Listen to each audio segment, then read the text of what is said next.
والصالحين، وإلى جميع الأرواح المسلمين والمسلمات، وإلى أرواح أبينا وأمنا. الفاتحة. أعوذ بالله من الشيطان الرجيم. بسم الله الرحمن الرحيم. الحمد لله رب العالمين، الرحمن الرحيم، مالك يوم الدين. إياك نعبد وإياك نستعين. اهدنا الصراط المستقيم، صراط الذين أنعمت عليهم غير المغضوب عليهم ولا الضالين.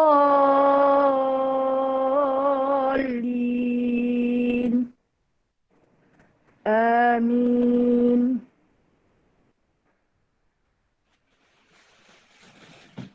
اللهم صل صلاة كاملة وسلم سلاما تاما على سيدنا محمد الذي تنحل به العقد وتنفرج به الكرب وتقضى به الحوائج وتنال به الرغائب وحسن الخواتيم ويستسقى الغمام بوجه الكريم وعلى آله وصحبه في كل لمحة ونفس بعدد كل معلوم لك برahmatika ya arhamar rahimin. Hari ini kita baca surah Kahfi ayat 101 hingga 110. Sama-sama nah. A'udzu billahi minasy syaithanir rajim. الذين كانت أعينهم في غطاء عن ذكري وكانوا لا يستطيعون سمعا أفحسب الذين كفروا أن يتخذوا عبادي من دوني أولياء إنا أعتدنا جهنم للكافرين نزلا قل هل ننبئكم بالأخسرين أعمالا الذين ضل سعيهم في الحياة الدنيا وهم يحسبون أنهم يحسنون صنعا أولئك الذين كفروا بآيات ربهم ولقائه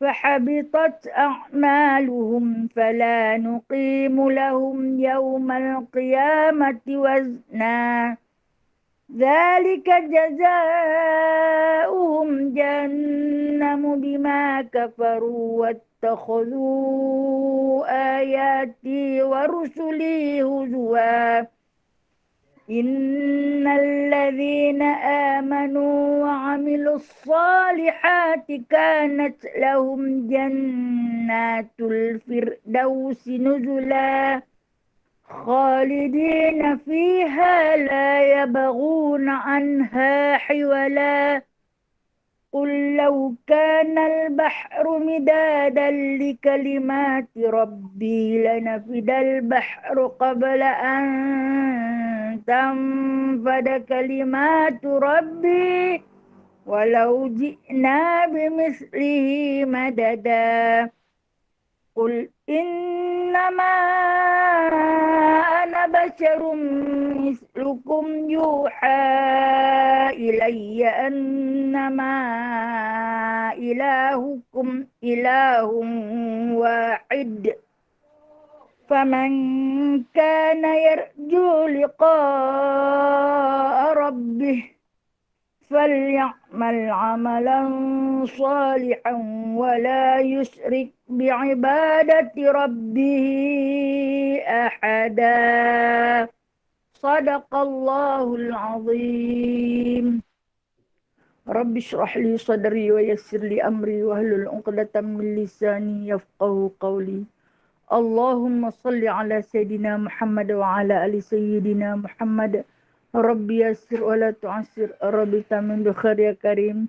سبحانك لا علم لنا إلا ما علمتنا، إنك أنت العليم الحكيم، إنك أنت السميع العليم، إنك أنت التواب الرحيم. أما بعد فيا عباد الله، sahabat-sahabat ukhwah yang saya kasihi, yang dirahmati Allah Subhanahu wa taala. Alhamdulillah, alhamdulillah, alhamdulillah. Berjuta-juta, berbilion-bilion kita rafakkan puja dan puji kepada Allah Subhanahu wa taala dengan penuh rasa kesyukuran, dengan penuh rasa tawaduk kepadanya di atas kurniaannya kepada kita, nikmat yang melimpah ruah, makan minum yang banyak, tempat tinggal yang selesa, kenderaan yang baik, dan juga pakaian yang baik, yang indah-indah. Alhamdulillah, sangat-sangat banyak nikmat Allah. Dan yang paling penting, kita Allah Ta'ala anugerahkan nikmat Islam dan iman serta ihsan dalam diri kita. Diikuti dengan kemerdekaan. Alhamdulillah, hari ini negara kita menyambut hari kemerdekaan yang ke-64 tahun. Syukur ya Allah, kita sebagai rakyat Malaysia bersyukur sangat-sangat sebab negara kita bebas dari penjajah. Dan Alhamdulillah kita tak sempat merasa azab ataupun penyiksaan yang dilalui oleh tok-tok nenek kita dulu, ketika mana mereka menceritakan tentang betapa siksanya mereka. Saya ingat saya dapat cerita daripada ibu, Allah yarhamah, ibu saya sendiri. Dia sempat bersekolah sampai darjah 1, itu pun sekolah Jepun. Setiap pagi tentera Jepun akan paksa mereka untuk sembah matahari sebelum masuk ke kelas. Kemudian menyanyi lagu Jepun, lagu puja matahari. Kan mereka sembah matahari. Jadi orang-orang, anak-anak orang Islam diwajibkan untuk mengikut penyembahan lagu cara mereka. Itulah di antara penjajahan. Kemudian dijajah oleh British dan Alhamdulillah, syukur pada Allah, 64 tahun kita menikmati kemerdekaan. Kita bebas tanpa kita faham erti jajahan. Tapi apa yang kita tahu, kita masih lagi dijajah oleh dua makhluk ni. Dua makhluk yang Allah Ta'ala bagi kepada kita. Bernama yang pertama makhluk yang nafsu. Yang kedua ialah syaitan. Kita masih dijajah. Kita merdeka secara fizikal, tetapi rohani kita masih lagi dijajah. Apa dia penjajah utama kita? Dua benda ni. Yang kita duduk lawan, duduk berperang dengan dia hari-hari itu, nafsu dan juga syaitan. Yang mana kita faham, kita tahu, Allah Ta'ala pun sebut, syaitan dan nafsu ini akan jajah kita sampai mati. Sampai kita mati, dia terus menjajah. Apa yang perlu kita buat pada penjajah? Mengusir dia, hamba dia, perangi dia, bermusuh dengan dia. Dia bukan jenis nak kawan baik-baik dah. Nak pujuk-pujuk, nak cek sayang dengan dia. Nafsu dan syaitan bukan cara kita nak guna psikologi, nak sembang tak apa-apa, dia mah turut saja, ikut saja. Yang ni kita kena berperang habis-habisan, menyingkirkan dia. Sebab dia dah berjanji, dia akan jajah anak cucu Adam sampai mati. Itu dia tak kira. Penjajah ni dia tak kira. Sekalipun ketua tentera ke, panglima ke, raja ke, menteri ke, pemimpin dunia sekalipun, penjajahan ini dia akan bawa kita sampai masuk dalam neraka kalau kita turut dia. Dan kita tahu kita semua ada dalam diri kita. Kemerdekaan yang hakiki itulah kemerdekaan jiwa daripada jajahan nafsu dan syaitan. Pun begitu kita bersyukur negara kita aman makmur, anak-anak kita, cucu-cucu kita boleh hidup dengan keamanan, boleh berjalan ke mana saja mereka mahu, boleh naik kenderaan ke mana saja tanpa ada sekatan untuk dibunuh. Kalau yang ada sekatan pun sebab sekatan PKP saja. Alhamdulillah tak ada siapa pun nak tangkap kita kok jalan ataupun diumban ke dalam lubang-lubang dan ataupun ditangkap, disembunyikan, dibunuh secara rahsia dan sebagainya. Syukur sangat-sangat. Kita cukup menghargai di atas keringat orang-orang terdahulu yang bersusah payah memperjuangkan darah mereka, jiwa mereka, kebahagiaan mereka demi kesenangan kita hari ini. Terima kasih ya Allah. Rahmatilah mereka yang telah pergi hasil daripada perjuangan mereka yang terdahulu, maka kami nikmati keamanan hari ini. Syukur sangat-sangat. Syukur. Terima kasih ya Allah. Baik. Tanda terima kasih kita kepada Allah Subhanahu Wa Taala. Kita ni nak berperang dengan penjajah yang ada dalam hati perut kita ni. Nafsu dan syaitan. Cara mana? Senjata dia? Senjata untuk berperang, berlawan dengan dua penjajah ini adalah ilmu. Dengan ilmu, itulah kita dapat memerangi kedua-duanya. Kalau kita tak ada ilmu, maka kedua-duanya itu akan hidup bermaharajalela dan kita akan ikut kehendak mereka. Alhamdulillah. Alhamdulillah walau tak banyak ilmu kita, tapi bolehlah sikit-sikit, sekurang-kurang dia kita tidak terlalu mengikut perintah nafsu dan juga syaitan. Walaupun terkadang kala kita tertewas, tapi kita cuba lawan, bangkit lawan. Macam kita duduk semayang pula. Kadang-kadang kita semayang tata habis saya bagi salam. Aku khusyuk ke tadi? Tak khusyuk kot. Di antara salah satu penyebab tak khusyuk tu, apabila kita lupa pada rakaat, kita lupa pada bacaan, kita lupa pada rukun. Itu tanda kita dah lalai. Lupa itu penyakit kita. Lalai itu pedang syaitan. Syaitan bawa pedang, mai lawan dengan penyakit kita, orang dah sakit. Amat cucuk dengan pedang. Lagi-lagilah Okey. Baik, Alhamdulillah hari ini kita akan masuk kepada bab yang ke-6. Daripada kitab Jauhar Al-Mawhub, bab yang ke-6 pada menyatakan kelebihan wudu. Pada muka surat 63, kitab Rumi, penceritaan ulama' daripada kitab Jauhar Al-Mawhub ini mengajak kita bersama-sama cuba menghuraikan makna wudu yang sebenar-benarnya. Kenapa perlu berwudu? Apa sebab kita orang Islam bila nak buat satu-satu ibadah yang khusus, kita kena ada wudu. Dan pada ibadah lain tak payah ada wudu. Ada satu ibadah yang wajib ada. Solat. Puasa tak ambil wudu pun tak apa. Sah. Tak ambil wudu kan apa sah? Tak apa. Kalau nak solat, wajib. Nak tawaf, wajib. Ruku tak payah. Sa'i tak payah. Tapi kalau nak tawaf dengan nak solat, wajib ada wudu. Baca Quran, tak payah wudu pun tak apa. Cuma jangan menyentuh tulisan dia. Kalau sentuh Quran yang ada makna di tepi, tak apa boleh sentuh. Jangan sentuh zat tulisan tu sahaja. Sah baca Quran kalau tak ada wudu. Tapi tak sah solat jika tak ada wudu. Tak sah solat jika tidak, tak sah tawaf jika tidak ada wudu. Nak tahulah wudu ni apa? Wudu ni, kita tengok firman Allah Subhanahu Wa Taala. A'udzu billahi minasyaitonir rajim. idza qumtum ila as-salati faghsilu wujuhakum wa aydiyakum ila al-marafiqi wamsahu bi ru'usikum wa arjulakum ila al-ka'bain. Hingga akhir surah.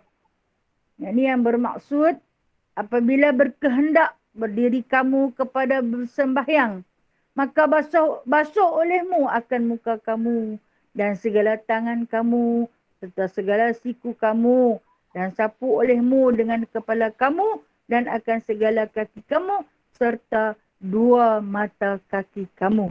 Itu dipetik daripada surah Al-Ma'idah ayat yang ke-6.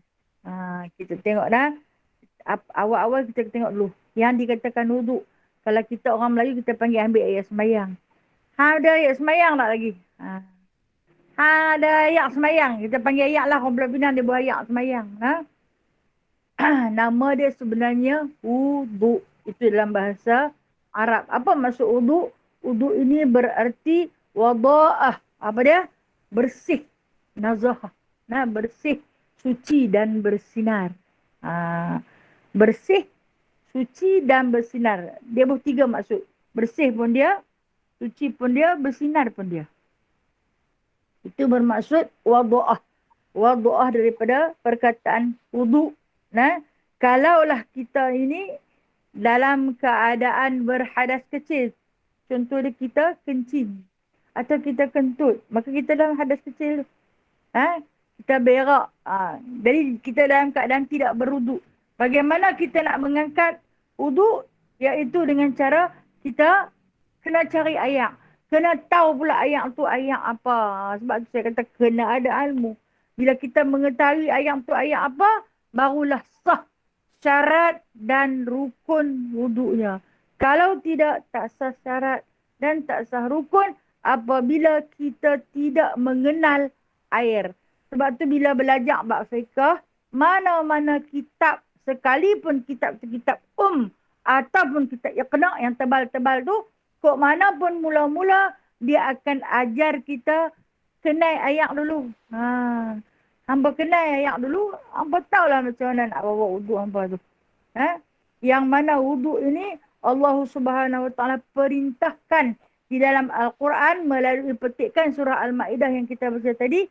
Kata Allah, "Idza qumtum ila solah," bila hang nak bangkit berdiri atau nak bangkit bersembahyang, "Faghsilu," basuhlah muka kamu. Basuhlah muka kamu ini iaitu had tumbuhnya anak rambut daripada dahi ni. Kita pegang tangan tumbuh anak rambut kita. Sampai kepada ni. Bawah dagu. Itu dipanggil had muka.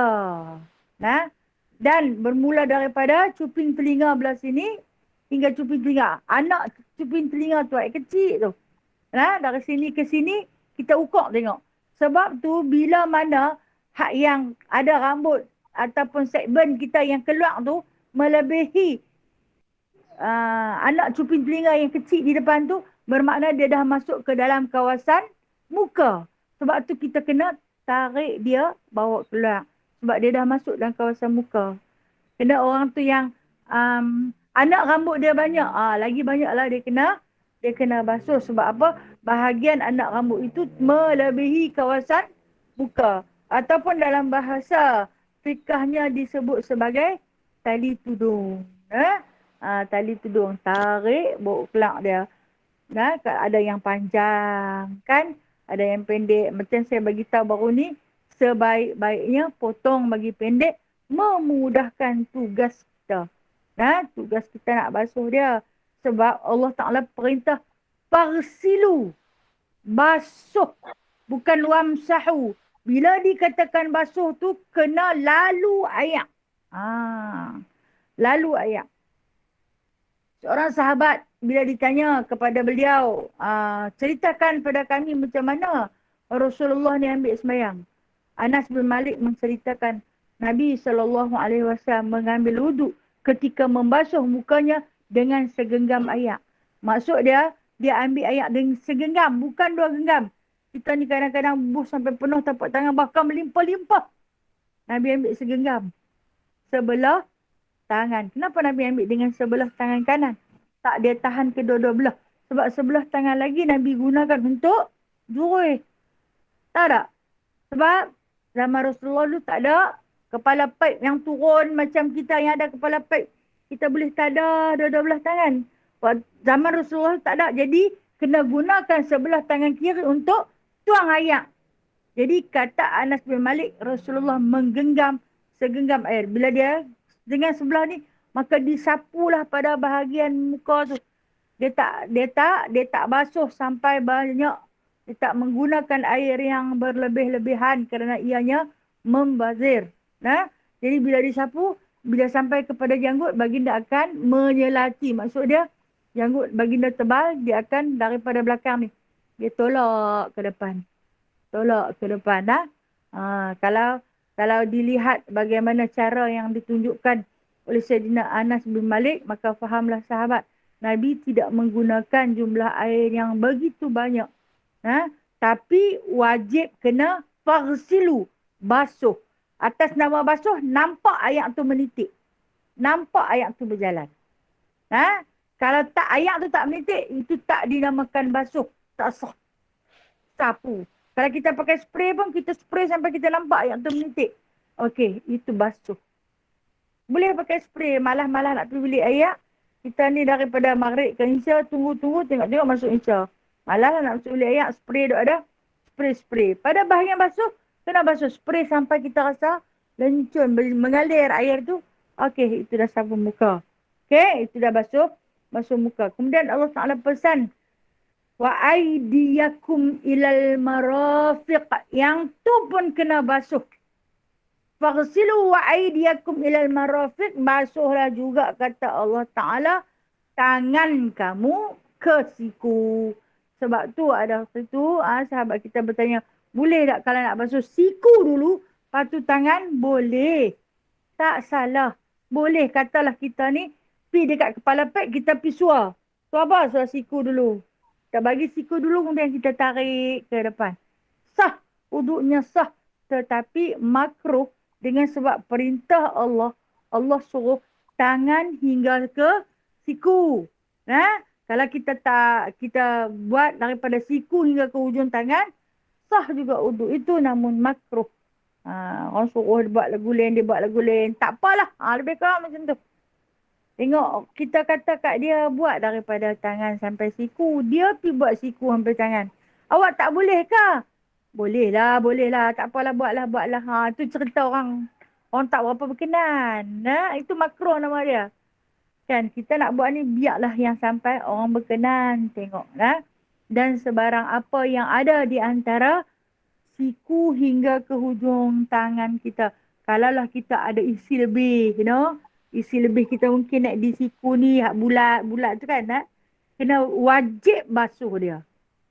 Kemudian kita mungkin ada jari yang lebih. Allah Ta'ala bagi. Wajib basuh dia. Pada anggota-anggota yang lebih itu, wajib dibasuh. Termasuklah celah-celah kuku. Itu dia kata basuh. Basuh. Kemudian disebut wamsahu. Sapu saja. Sapu dan basuh dua perkataan yang berbeza. Walaupun menggunakan air. Wamsahu biru'usikum. Sapulah kepala kamu. Maknanya ada kesan saja air di tangan. Tak payah jurus. Ada kesan saja. Maka sapulah kepala kamu. Kalau nak ikut cara baginda Nabi SAW sapu kepala, dia akan tarik daripada ke belakang, dia akan tolak ke depan. Ke belakang, dia akan tolak ke depan. Itu cara baginda SAW sapu kepala. Kemudian hak yang baki-baki tu yang dia sapu di tengkok tu. Sebenarnya tengkok bukan sunat pun. Bukan sunat pun. Belen-belen hak yang daripada belakang ke depan, depan ke belakang tu, dia akan sapulah pada bahagian tengkok. Orang yang tak faham kata, dia sapu tengkok tak. Tengkok bukan sunat pun. Cuma Nabi cara berwuduk ketika menyapu di kepala, Nabi akan sapu seluruh kepala. Sebab tu, mazhab Imam Hanafi, mereka wajib basuh satu kepala. Perempuan pun jenuh lah kita kena bersanggul ataupun Mungkin kita di depan khalayak ramai nak sapu satu kepala kan. Tapi memandangkan kepada Imam Syafi'i rahimahullahu ta'ala, maka kata beliau, tak mengapa jikalau kamu sekadar menyapu sebahagian daripada kepala. Ada kesan ya, ayak tak payah angkat. Farsilu ayak kena angkat. Rasulullah kata angkat segenggam tu. Tapi kalau nak sapu tak payah angkat. Janji ada kesan ayak. Ada kesan ayak di tangan, sapu pada mana-mana bahagian. Kata seorang sahabat baginda sallallahu alaihi wasallam, aku melihat Nabi sapu sebahagiannya di ubun-ubun. Nabi sapu di ubun-ubun. Sebab tu kita duk sapu di ubun-ubun. Kenapa ditanya kepada baginda sallallahu alaihi wasallam? Kenapa disapu pada ubun-ubun, tak disapu pada tengkuk yang di belakang, di atas daripada telinga. Tapi kenapa di ubun-ubun? Maka kata baginda sallallahu alaihi wasallam, ubun-ubun ialah tempat lalunya roh. Tempat lalunya roh. Apabila roh itu melewati lubang ubun-ubun itu, maka dia akan melewati pada bahagian yang kita basuh dengan wuduk sehari-hari. Dan wa arjulakum ilal ka'bain, maka kata baginda sallallahu alaihi, kata Allah Subhanahu wa taala yang terakhir sekali, hendaklah kamu membasuh kaki kamu hingga sampai ka'bain, dua mata kaki. Dua mata kaki ni apa dia? Buku lali. Dua mata kaki ni ialah buku lali. Okey. Dilihat kita kan nak beruduk cara Rasulullah sallallahu alaihi wasallam beruduk. Nabi ni dia nanti duduk bertinggung, dia angkat sebelah kaki dia. Nak cerita Nabi ni, orang dia kecil saja dia angkat kaki dia, dia akan basuh seluruh belakang kaki, tapak kaki dia, belakang kaki dia dengan jumlah air yang begitu terhad. Kemudian sampailah kepada mata kaki, ataupun kita sebut dengan nama buku lali, kalau Arab dia panggil ka'bain. Kena pada bahagian tumitnya disapu hingga sampai cukup merata. Basuh. Yang tu ayak kena lalu. Kalau kita pakai spray pun, kita spray sampai basah. Sampai nampak basah lencurnya. Tapi bila kita nak sapu, memadai. Kita nak sapu kepala kan, kita pocik di tapak tangan, kita sapu di kepala. Tapi bila kita nak basuh, kita kena pocik terus di tempat yang kita nak basuh. Itu beza Sapu, kita pocik-pocik di tangan, kita sapu.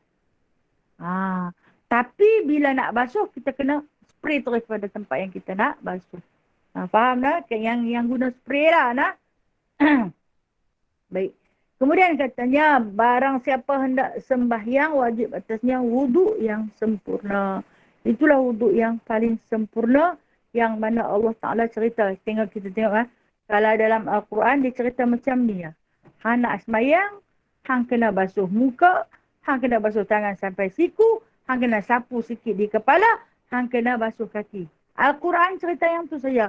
Maka Rasulullah lah yang menghuraikan satu persatu secara terperinci hingga selesai. Buat 3 kali. Macam mana yang dibasuh. Kalau ada cat, kalau ada getah, kena bersihkan terlebih dahulu. Kan? Rasulullah yang ceritakan. Melalui mana? Melalui hadis yang dikarang oleh para sahabat yang merakam dengan pandangan mata macam mana Rasulullah sallallahu alaihi wasallam berwuduk. Maka dijadikan satu hadis bab wuduk saja cerita. Indahnya beragama Islam. Dalam keindahan kita mempraktikkan agama Islam itu dimulai dengan bersih. Apapun hang nak jumpa dengan Allah, hang nak cakap dengan Allah, kena bersih dulu. Sucikan diri dulu. Basuh pada bahagian-bahagian yang memang kita nak menghadap dengan Allah. Mulut kita agar tidak berbau busuk, nak sembang dengan Allah. Wajah kita agar tak nampak kusut masai, nak sembang, nak jumpa dengan Allah. Kaki kita agar tak busuk. Itu bahagian-bahagian yang mana yang perlu dijaga ketika mana kita berwuduk. Alhamdulillah. Okay, kita tengok. Riwayatnya hadisnya daripada Abu Hurairah radhiyallahu anhu bahawasanya berkata ia, sabda Nabi sallallahu alaihi wasallam, tiada daripada lelaki dan perempuan mengambil air sembahyang, maka membaikkan wuduknya dan membaca kemudian daripadanya surah Al-Qadr. Ini satu hadis yang telah diriwayatkan daripada Abu Hurairah radhiyallahu anhu. Yang mana dia kata Nabi pesan. Nabi kata, tiada daripada lelaki. Baik, setiap lelaki ataupun perempuan. Itu maksud hadis ni. Setiap lelaki ataupun perempuan yang berwudu, ini yang mengambil air sembahyang, kemudian selesai daripada dia ambil sembahyang, dia baca surah Qadr. Apa dia surah Qadr? Inna anzalnahu fi lailatul qadr. Wa ma adraka ma lailatul qadr. Lailatul qadr khairun min alfi syahr. Tanazzalul malaikatu war-ruhu fiha bi'izni rabbihim min kulli amr. Salamun hiya hatta matla'il fajr. Apa yang Allah nak bagi ni?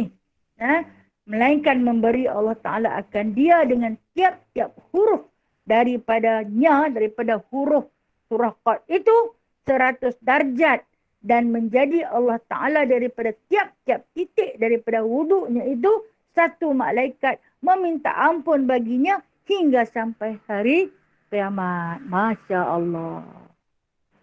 Selepas wudu, kan kita ada doa yang diajar oleh baginda sallallahu alaihi wasallam.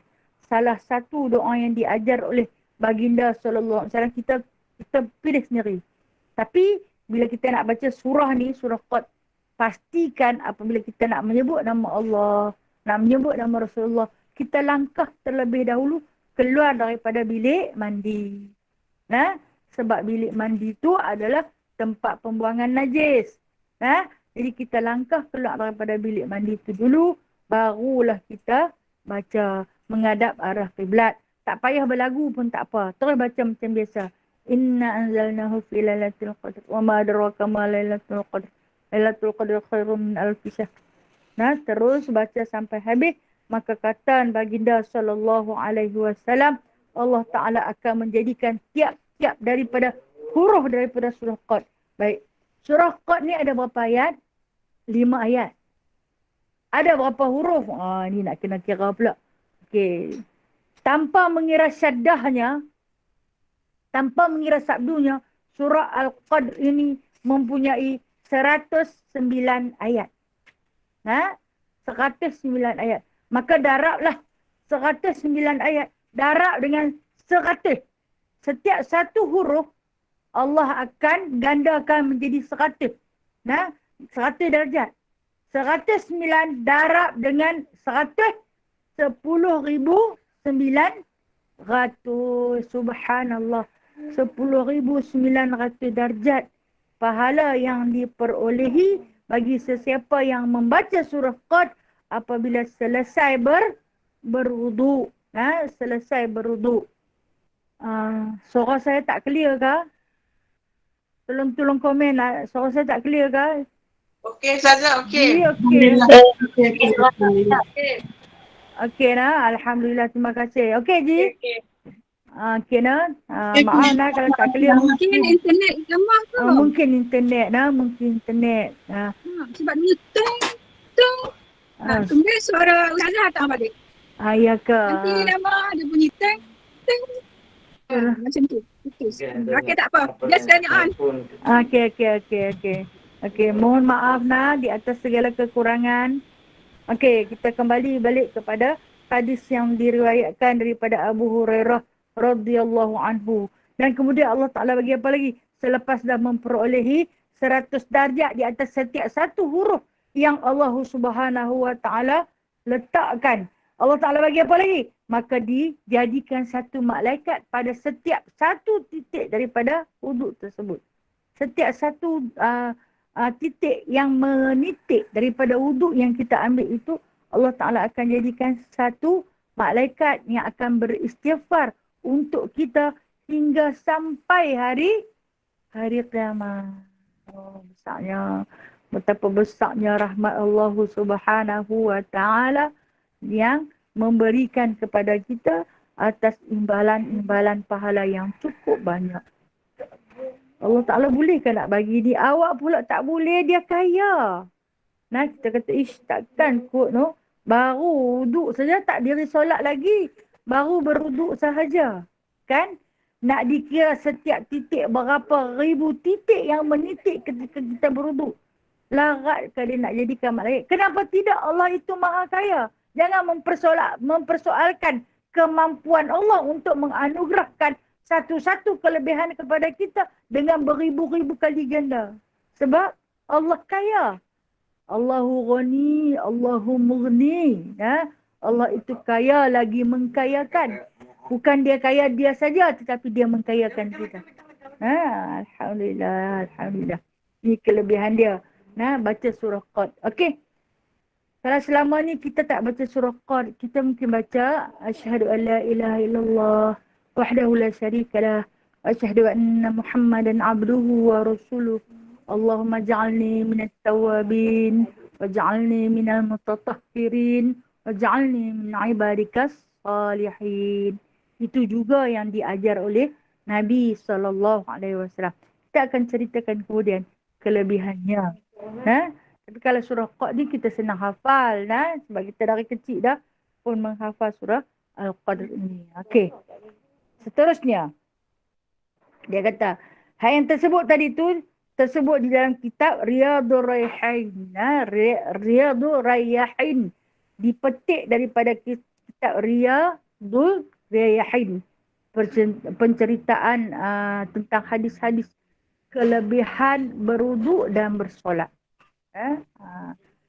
Dan kemudian sabda Nabi SAW, man tawadda'a lis-salati wa ahsana al-wudu'a thumma qama ila as-salah fa innahu yakhruju min khati'atihi kayawmi waladatuhu al-ummuhu. Maksudnya, barang siapa mengambil wuduk, maka ia akan wuduknya, yakni dengan sempurna rukun dan syaratnya. Kemudian berdiri ia kepada sembahyang, maka bahawasanya keluar ia daripada kesalahannya seperti hari yang ia diperanakkan dia oleh ibunya, yakni diampunkan segala dosa-dosanya yang kecil. Okey. Ini juga yang diberitakan oleh baginda SAW. Siapa yang memperelokkan wuduknya. Apa maksud memperelokkan wuduknya ni? Jaga rukun dan syarat. Itulah maksud dia menyempurnakan wuduknya. Apa dia rukun wuduk ni? Apa dia syarat wuduk ni? Mula naik pening kepala. Rukun wuduk atau rukun ayat sembahyang. Ada berapa kakak-kakakku? Ada 6. Rukun wuduk ada 6. Syarat sah wuduk ada berapa? Ada 6 juga. 6. Pakai dah kalau suruh lah. Kalau suruh senarai kan al-maklum lah. Tapi saya yakin kerja buat tu betul. Sempurna. Cuma bila dah suruh senarai, susah lah nak pergi senarai kan? Kan. Tapi bila diceritakan satu persatu, insya-Allah memang kita dah buat selalu. Okey, kita tengok. Rukun wuduk yang pertama-tama sekali, rukun yang ni pasal dia. Sebab Rasulullah kata, memperelokkan wuduk, dia itu sempurna rukun dan syarat. Kita tengok rukun kita dulu sempurna tak? Niat. Kan? Apapun niat. Ada. Memang ada niat kita. Waktu kita basuh muka, niat. Okey, rukun wuduk yang kedua apa dia? Basuh muka. Ya, memang pun kita basuh muka mengikut syarat-syarat had-had wajah. Kemudian basuh apa? Basuh tangan sampai siku. Kan? Kemudian itu yang ketiga. Yang keempat, sapu kepala. Yang kelima, basuh kaki. Yang keenam, tertib. Ya kan, itulah rukun wuduk. Maka alhamdulillah kita sempurnakan. Bahkan kita cantikkan lagi dengan perbuatan-perbuatan sunat, termasuklah insyiqaq, iaitu berkumur-kumur. Dan memasukkan air ke dalam rongga hidung. Kita sapu telinga dan sebagainya. Kan bahagian-bahagian anggota yang disunatkan. Okey, baik. Itu rukun. Syarat dia apa pula? Syarat wuduk. Syarat wuduk kena Islam lah. Kalau orang bukan Islam, dia tak boleh ambil wuduk, tak sah. Syarat sah wuduk dia kena Islam. Alhamdulillah lah. Adalah syarat tu. Yang kedua, dia kena mumayyiz. Apa dia mumayyiz? Dia kena kenal ayat tu ayat apa. Tak ada lah dia pergi tahan ayat kopi ke. Dia pergi tuang ayat Milo ke, ayat susu ke ambil wuduk. Sebab dia mumayyiz, dia kenal. Tak lagi, pergi ambil ayat teh, mari kita berwuduk dengan ayat teh lah. Atau ayat sirak ni banyak sangat, kenduri tak habis. Jangan buang Kita boleh buat basuh berak, basuh kencing. Mandi wajib tak boleh. Dia kena mumayyiz. Dia tahu beza. Ni kalau tak tahu beza tak boleh juga kan. Itu dimaksudkan syarat sah wuduk. Dia mumayyiz, dia tahu. Kemudian yang ketiganya dia kena suci. Suci daripada najis. Dia tengah-tengah ambil semayang. Sampai kat basuh muka dia nak terkencing. Dia pergi kencing dulu. Lepas tu dia main sambung. Tak boleh.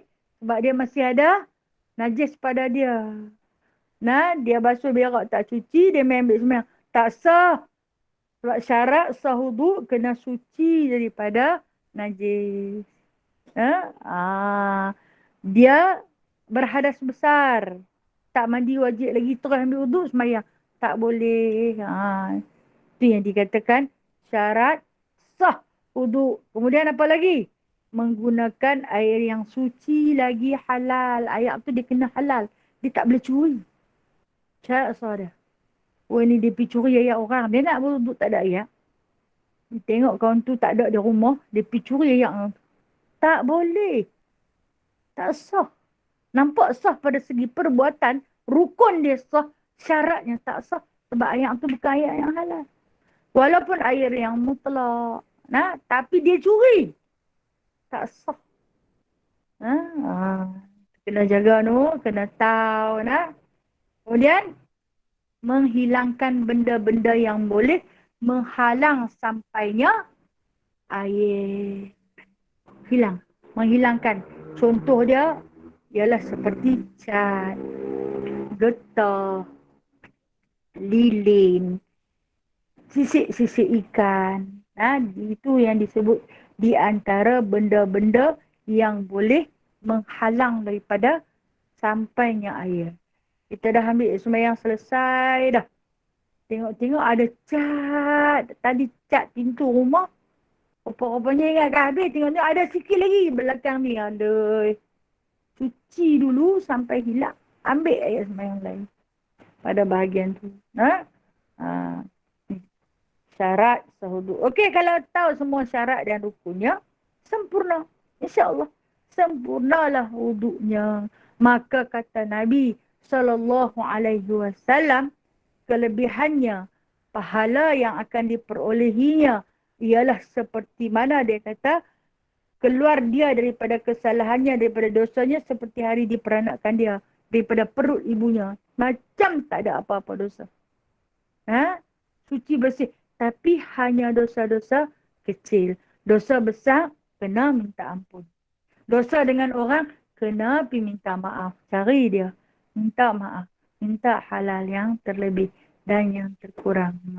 Itu rukun dan syarat sah wuduk. Ini kena jaga rukun dan syarat sah wuduk. Kata seorang sahabat Mughirah bin Syu'bah, kata dia, aku melihat Rasulullah SAW ketika mana berwuduk dengan jumlah air yang cukup terhad. Okey. Dikatakan baginda SAW berwuduk dengan menggunakan air, kalau nak mengikut timbangan, sekati air. Maka ulama Imam Syafi'i menafsirkan, dimaksudkan dengan sekati air. Apa dia? Tahu tak? Tempurung. Kenal kan tempurung? Kasar-kasar dah ni semua kena tempurung tu. Kalau tak kena tempurung, mungkinlah dia orang kayangan.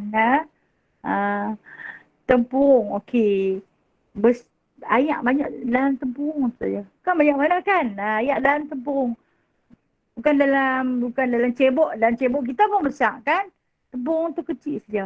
Okey, itulah sebanyak jumlah baginda sallallahu alaihi wasallam mengambil wuduk. Begitu sedikit sangat-sangat. Terlalu sedikit sangat-sangat. Sebab apa? Nabi jaga agar tidak membazir. Sebab tu pernah seorang sahabat, bila mana mereka jumpa satu wadi. Wadi ni lembah ayak banyak. Jadi kita kata tasik lah. Tengah-tengah padang pasir. Orang Arab kalau jumpa ayak memang bahagialah. Mereka sebab mereka tandus. Tanda yang tandus. Dia jumpa mereka pakat pila, selah, mandi.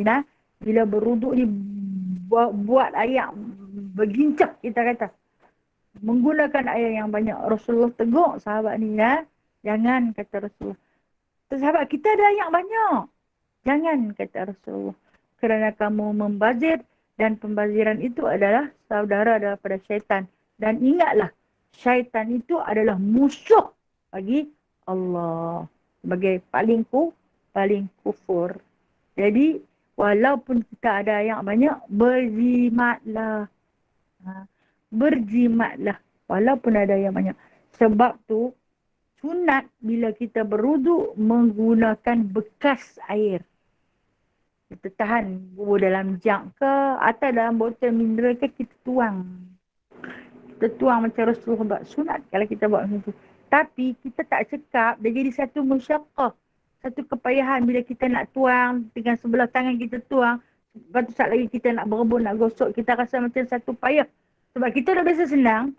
Buka kepala paip, brum, basuh kadang-kadang membazirnya, ya Allah, basuh kaki tu saja. Percik ayat ni, subhanallah. Allah marah, Rasulullah marah. Nak buat kerja apa lagu tu. Itu perbuatan kita. Kemudian macam mana lagu solat kita nak elok no? Apabila perbuatan kita itu mendapat kemurkaan daripada hasil kerja kita lalu. Kan? Macam ni lah apa elok. Itu cara basuh hati kita. Kalau kita tengok Rasulullah kan kata dah dia basuh muka dengan sengaja. Daripada segenggam air tu dia akan sapu. Ini sahabat yang merakamkan ni kan. Syu'bah bin Mughirah lah. Dia sapu dengan segenggam air tu.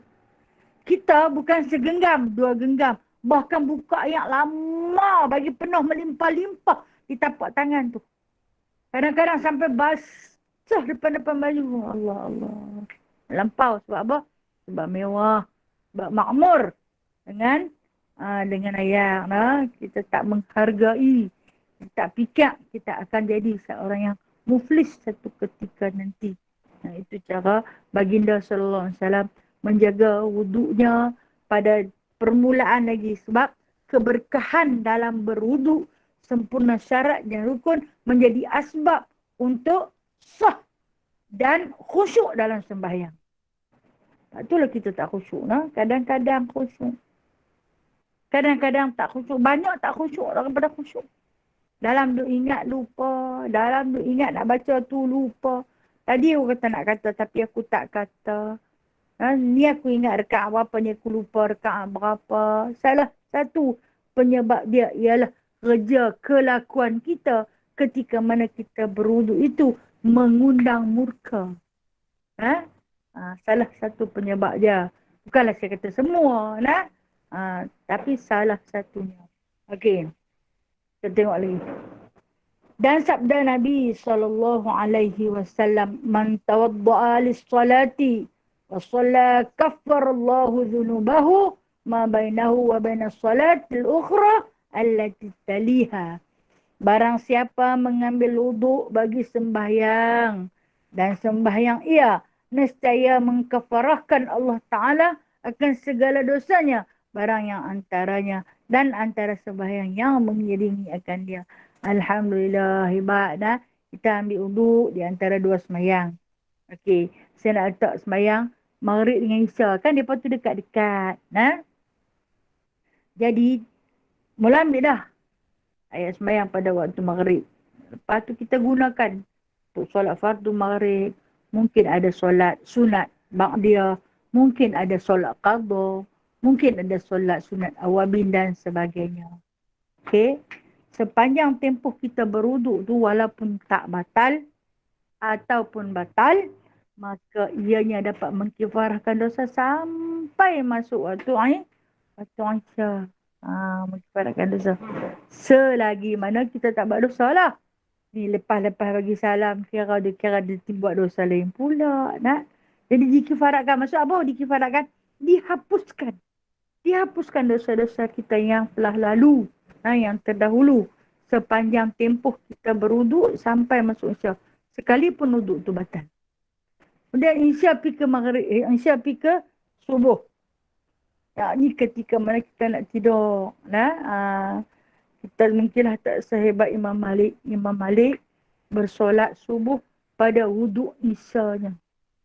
Syak no? Tak lena. Tak lena. Bermakna dia tak lena. Dia bersolat subuh.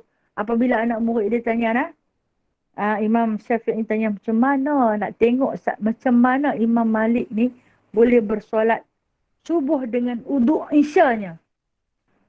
Tapi tidak di rumah dia. Rupa-rupanya dia tak lena.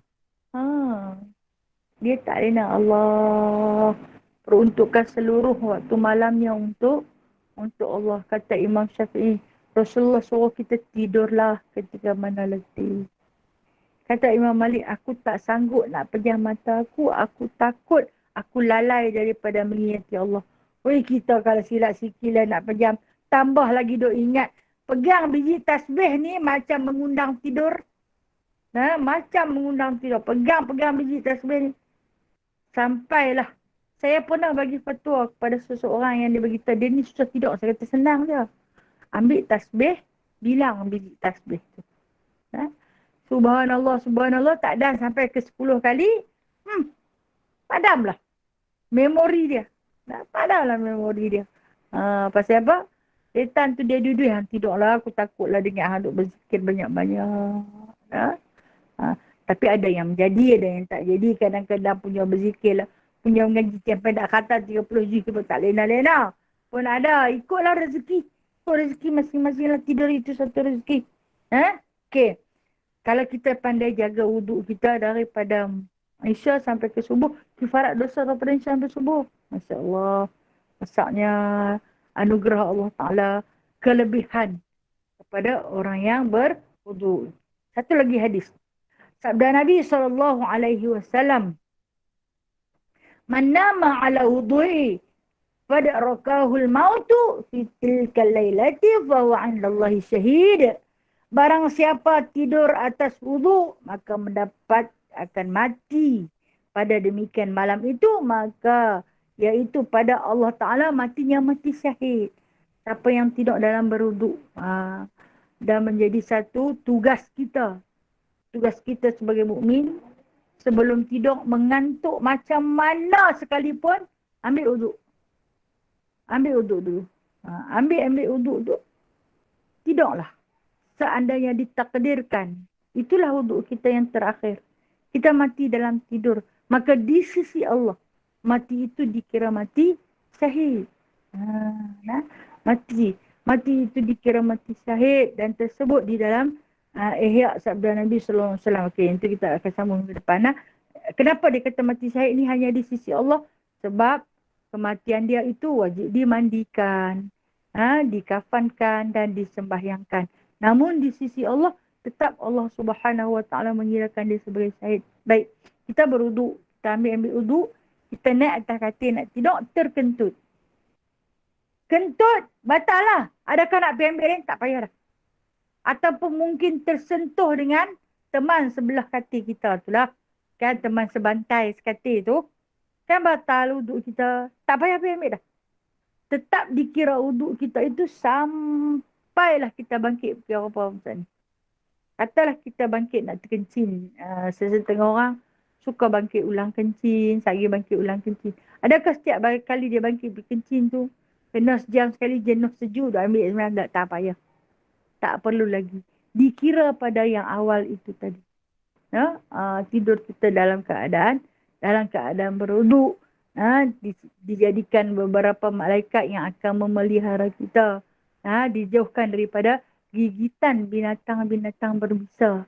Kalaulah kan kita tidur ni disebut di dalam kitab Riyadhus Salihin. Orang yang tidur ini separa mati. separuh mati. Sebahagian daripada roh kita itu keluar merayau. Keluar merayau. Kita mati sebenarnya. Mati seketika. Dan ketika itu, apa jenis binatang dia nak keluar. Binatang berbisa ni, sifat dia keluar malam. Dia akan keluar malam. Dan ketika ini, kita terdedah pada bahaya. Seandainya kita beruduk, maka mereka lah yang akan memelihara kita daripada gigitan binatang-binatang berbisa. Contoh, kalau orang dulu-dulu lah, rumah dulu, rumah-rumah papan. Rumah yang ada sabut banyak bawah dia. Yang ada kayu bersusun. Lipan tu lah nanti naik dah. Lipan nanti naik, gigit. Lah ni susah kita nak dengar orang kena ketik lipan tau. Kalau dululah, lipan bara lah, gigit tak tu. Kan rumah lama dulu-dulu banyak lah kan. Dia duduk tempat-tempat lembab kan. Sekarang ni nak tengok pejat pun susah. Dulu pejat lah tiap-tiap bucu bantai. Bangkit main berbirak-birak dia punya ketik kita dah. Dah ni tak ada. So anak-anak kita pejat pun dia tak kenal dah dah. Tak kenal dah. Yang kata pejat pokok nyok pun dapat tak apa nak kenal dah. Sebab apa? Sebab jumpa santan dalam paket, santan segera, santan dalam kotak dah. Lagi maju dunia. Lagi dia pun tak kenal apa. Alhamdulillah dah. Alhamdulillah atas kurniaan Allah Subhanahu Wa Taala kepada kita. Kita sempat merasa dunia yang penuh dengan susah dan kita sempat menikmati dunia yang penuh dengan kesenangan hari ini. Lalu kita masak santan. Tak gaduh dia nak perah nyok lah. Dulu kena perah sungguh-sungguh punya ramah. Tidak tak keluar. Dia punya lemak lah ni. Tak gaduh angkat macam syuh. Yang silap-silap tuang gulai tu dalam mangkuk. Jangan kata tuang santan. Tuang gulai tu ambil hang. Okey. Okey selesai lah. Hari ni insyaAllah kita akan sambung minggu depan. Berkenaan dengan kelebihan berwuduk ni. InsyaAllah Alhamdulillah. Ini antara amalan yang kita lakukan sehari-harian. Sebab tu rasa dia memang dekat dengan kita cukup terpalit dengan amalan kita sehari-hari. Wallahu a'lamu bishawab. Okey, ada soalan dah nak tanya?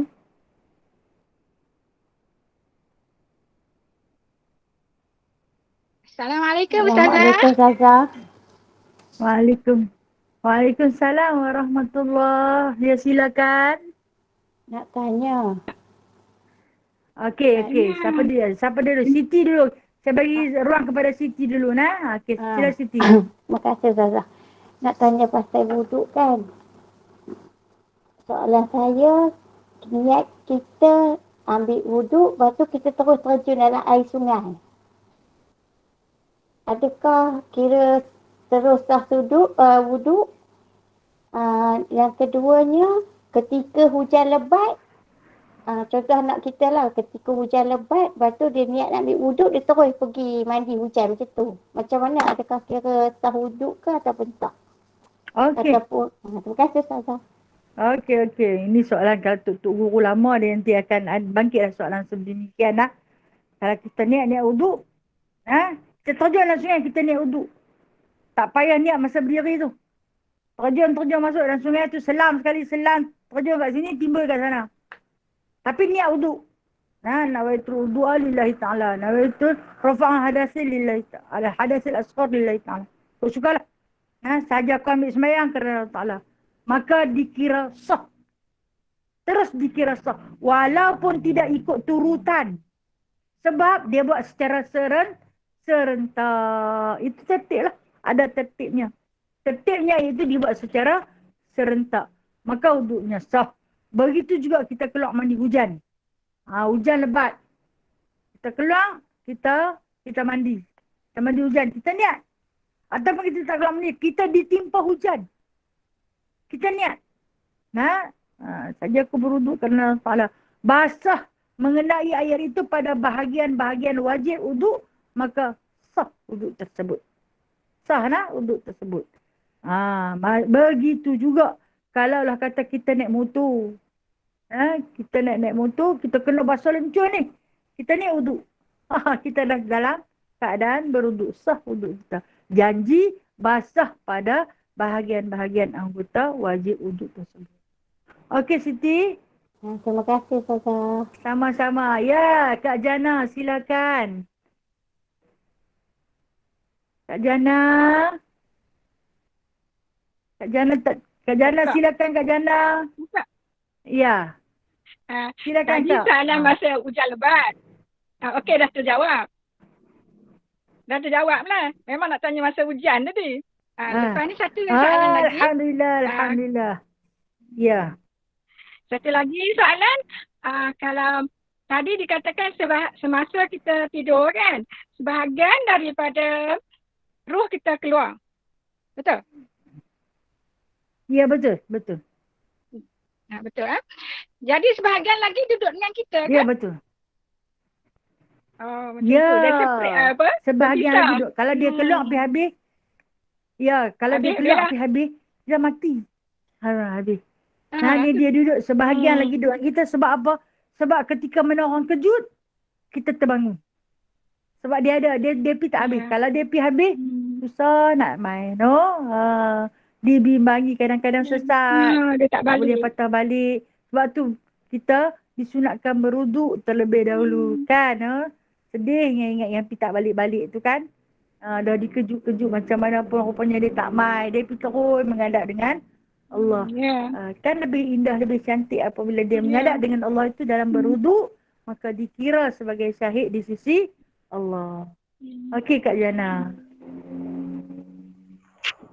Assalamualaikum Ustazah. Waalaikumsalam. Ya Kak Ana. Wow, duduk dalam kereta Terima dah. kasih. Di mana ni? Pergi market. Sama-sama. Sama-sama Ustazah. kasih. Ya Kak. Tanya kalau kita semayang maghrib, lepas itu kita nak tunggu semayang isya kan. Lepas tu kita terlena, wuduk kita sah ke tak sah? Okey, baik.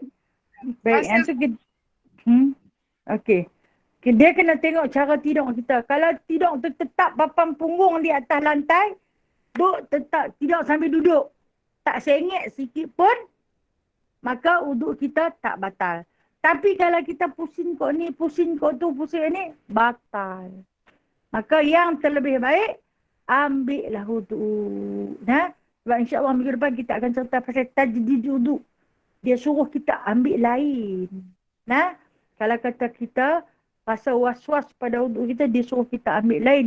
Sebab kita ada ayak dalam rumah. Jadi tajdid uduk. Perbaharui uduk selepas kita dah gunakan uduk tadi untuk solat maghrib. Sunat sangat-sangat dia suruh kita memperbaharui uduk. Tapi kalau kita malas, tak mengapa. Kalau kata mengantuk sangat nak tidur, tidur sambil duduk, hal keadaan papan punggung kita lekat di lantai.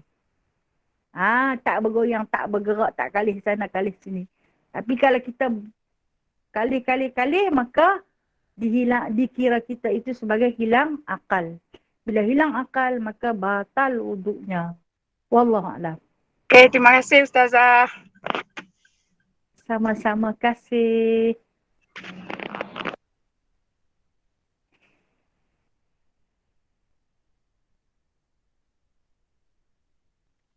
Assalamualaikum Ustazah. Waalaikumsalam warahmatullahi wabarakatuh. Janita. Okey Ustazah. Sihat Ustazah no. Salam merdeka Ustazah. Alhamdulillah. Salam merdeka juga dari saya. Okey Ustazah, soalan saya, kalau kata dalam rumah tu kan ada orang dia ni sakit lah kan. Dia boleh pergi toilet, dia boleh urus untuk mandi semua dia boleh, tapi bila ambil uduk dia nak guna spray kat tempat tidur lah kan. Tapi dia boleh bangun sendiri. Cuma kadang dia pening-pening lah. Jadi dia guna spray lah untuk ambil uduk kan. So dia ambil uduk dengan sekadar yang rukun lah. Yang rukun yang 6 tadi ni lah kan. Okey, nak tanya Ustazah, yang mana lebih aula lah. Sebab dia tu boleh bangun pergi toilet. Macam nak pergi kencing semua dia boleh bangun. Tak ambil uduk tu dia nak guna spray. Kira maknanya kaedah dia tu kira ayak dia yang sikit lah kan. Guna spray, lepas tu macam dia nak ambil uduk tu macam dia macam ganggu jugalah macam nak tanya soalan saya tu lah, macam tangan tu kan dia bergerak, dia terangkat ke, jadi kalau guna ayak sikit ni jadi pergerakan dia tu jadi macam mana saya tanya Zazah, kalau ikut kita tak boleh angkat tangan kan daripada anggota kita kan, tak daripada kulit kan, macam mana Zazah kalau untuk orang guna spray ni? Kira soalan Okey. kedua lah tu. Soalan pertama, yang mana dekat Allah lah dia sebab dia boleh bangun. Tapi dia nak guna spray untuk uduk dalam rumah. Dan yang kedua tu cara dia ambil uduk tu nampak macam sebab dia guna spray ajak sikit kan. Takut dia terangkat tangan ke macam mana kan. Yang tu nak tanya Ustazah. Okey, baik. Kalau nak sebut yang afdal lah bangkit pergi ambil uduk daripada mengguna spray yang sedikit. Itu kalau darurat yang kita guna spray ni. Kalau dia sakit dan sebagainya. Tapi kalau nak dikira dari segi sudut afdal lah sebab dia boleh bergerak dah. Dia boleh pergi ambil sendiri. Dan kemudian kalau dia menggunakan uduk, dia memang tak boleh angkat tangan tu. Dia kena sapu rata, dibimbangi. Ketika mengangkat tangan untuk meletak balik air itu menjadi mustakmal. Dia kena sapu terus ya. Berjalankan ayat macam yang Rasulullah ajak tu. Sapu sampai dia rasa licau ayak ataupun kita kata rata ayak sampai pada anggota-anggota yang diwajibkan. Baru boleh. Termasuklah di celah-celah jari tu kena bagi kena. Di celah-celah kuku. Jadi kalau bila dah dia terangkat, dibimbangi menjadi mustakmal. Apabila menggunakan air mustakmal, maka apa jadi pada uduk tersebut? Tak sah. Dia kena tahu sungguh-sungguh cara. Macam contoh kan, macam untuk ambil uduk yang guna spray tu, macam dia guna kat anggota muka dia ni, kan? Kalau jadi susah lah macam kita nak main ke hidung, nak main kita terangkat lah, nak main ke sini-sini kan. Sebab dia kena guna 12 tangan ke atau sebelah tu? Okey. Untuk muka, kita tanya. Sebab dia guna spray kan, dia spray muka, dia nak guna 12 tangan ke atau sebelah? Kalau kata kita bubuh ayak, kalau dah spray, dia hanya guna sebelah. Sebelah pun memadai kalau dia cekap. Tapi kalau dia tak cekap, dia spray pada bahagian muka tu, lepas tu dia kena sapu dengan dua-dua belah tu. Dia sapu dengan dua-dua belah tu, termasuklah di celah-celah, katalah dia ada lalat hidung dia tukar, pada bahagian. Kalau lubang hidung tak wajib lah kita sumbat air kan. Tapi dia nak kena ratakan air lah. Dan pada ketika itu, kalau kata terangkat sikit tak mengapa. Jangan terbiar pada waktu yang lama. Okey, kalau cakap-cakap dia nak angkat lagu tu, kemudian dia bergerak lagu tu, tak mengapa. Dibolehkan. Cuma jangan terangkat dalam tempoh yang terlalu lama. Okay, sebab saya ada jumpa seorang pesakit macam ni lah kan. Sebab saya duduk tengok tu dia boleh pergi toilet kan. Jadi saya rasa nampak dia pergerakan dia ambil uduk guna spray ni, saya nampak macam nampak janggal kan, nampak macam tak sempurna lah kan. Lebih toilet dia boleh pergi, buah ayak semua dia boleh kan. Saya tu ambil air uduk bukan lama sangat pun kan. Dia ambil ada kat orang ambil kursi kan. Tapi dia kata dia lebih selesa ambil uduknya guna spray. Saya tengok lah dia ambil, saya nampak tu macam susah lah. Saya tu lebih senang lah kalau guna pipe kan. Betul. Dia tak terangkat ayat mustakmal tu kan, yang Ustazah abang tu kan. Ya, betul. Faham. Kalau ditanya yang lebih afdal pergi ambil lah, itu lebih afdal. Nanti saya akan nasihat lagi insyaAllah. Lagi soalan satu tambahan tu Zah. InsyaAllah. Viral. Okay Zah, lah ni kan ada isu yang vaksin kan Zah. Kalau kata suami ni dia menyekat lah, dia menghalang isteri ataupun ahli keluarga dia daripada ambil vaksin dan menggugutlah untuk menceraikan kan. Kalau kata bini ni pergi ambil vaksin lah, adakah isteri tu dahaka, orang kata apa, dan suami tu zalim lah kan. Sama ada dalam situasi isteri tu dia patut nak ikut pemerintah ataupun taat dekat suami kalau bab vaksin ni. Yang tu soalan saya. Kalau dia langgar, suami dia tu lah, macam tu soalan saya. Baik. Antara mentaati pemerintah dengan suami, maka wajib mentaati suami. Vaksin dia pun tak jamin 100% untuk menghasilkan kita kata benteng ataupun menjadi perisai utama daripada kita dihinggapi penyakit tu kan. Maka si suami ni mungkin terpengaruh dengan viral hari ni vaksin bagian, maka dia tak membenarkan isterinya dan ahli keluarganya untuk mengambil vaksin. Ketika ini suami, isteri dan ahli keluarganya wajib mentaati dia. Sebab vaksin ni dia harus, bukan wajib. Dia harus. maka terpulang kepada kita. Menyelamatkan nyawa itu wajib. Kan kita ada ikhtiar. Mungkin dia tak bagi pada bahagian ni, dia kata tak apa, kita ikhtiar lagu lain. Cuma aku tak izinkan kamu mengambil vaksin. Tapi kita buat dengan cara lain. Dia ada alternatif lain. Maka si isteri wajib mentaati suami sampai kepada tahap satu sepatah dua kata sampai nak bercerai. Maka tak usahlah kerana vaksin tu sampai nak bercerai-berai. Maka wajib dia mentaati halangan daripada suaminya tersebut. Itu je tuan. Ya baik Ustazah, terima kasih atas penjelasan. Terima kasih Ustazah. Sama-sama kasih. Assalamualaikum Ustazah. Waalaikumsalam warahmatullahi. Ya, Saya ada satu soalan. silakan. Ya, insya-Allah. Satu orang ni dia ada sekolah ajak fardu ain, dia ajak macam hafazan, apalah mengaji macam kita kata mengaji lah kan. Lepas tu baru sekarang kata ni PKP pun semua sekolah tak boleh pergi kan Ustazah kan? Ya. Tapi dia masuk ke dalam grup-grup kita, dia minta derma lah, dia kata untuk pembaikan sekolah tu. Yang kita tahu sekolah tu tak berfungsi pula ni. Tu ada orang masuk derma. So saya nak tanya lah, apa hukum dia buat macam tu? Boleh ke?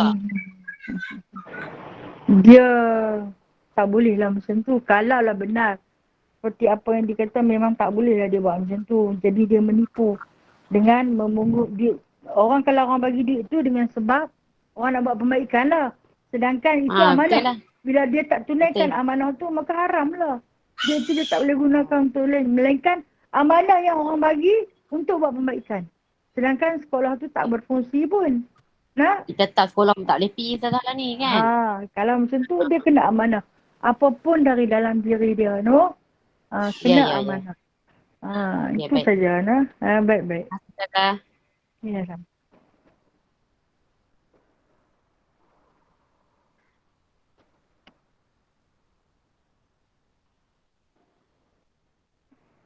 Okey. Tak ada apa, nak? Tak ada apa. Terima kasih semua, nak. Terima kasih sebab membelanjakan sedikit masa pada hari-hari merdeka ni, nak. Jadi saya mohon ampun dan maaf. Yang baik itu datangnya daripada Allah. Yang lemah, yang kurang itu adalah daripada diri saya sendiri. A'udzubillahi minasyaitonirrajim. Bismillahirrahmanirrahim. Alhamdulillahirabbil alamin. Hamdan katsira, hamdan yuwafi ni'amahu wa yukafi'u mazidah. Ya Rabbana lakal hamdu kama yanbaghi li jalali wajhikal karim wa 'azimi sultanik.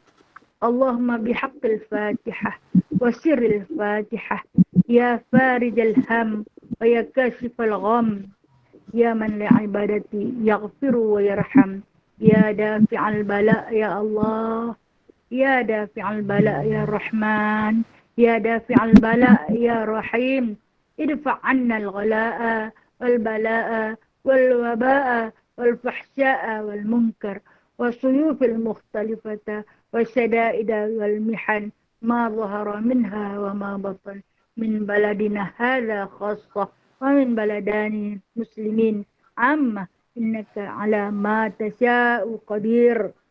Dengan kebenaran Fatihah dan rahsia Fatihah yang sangat luar biasa, kami memohon padamu ya Allah.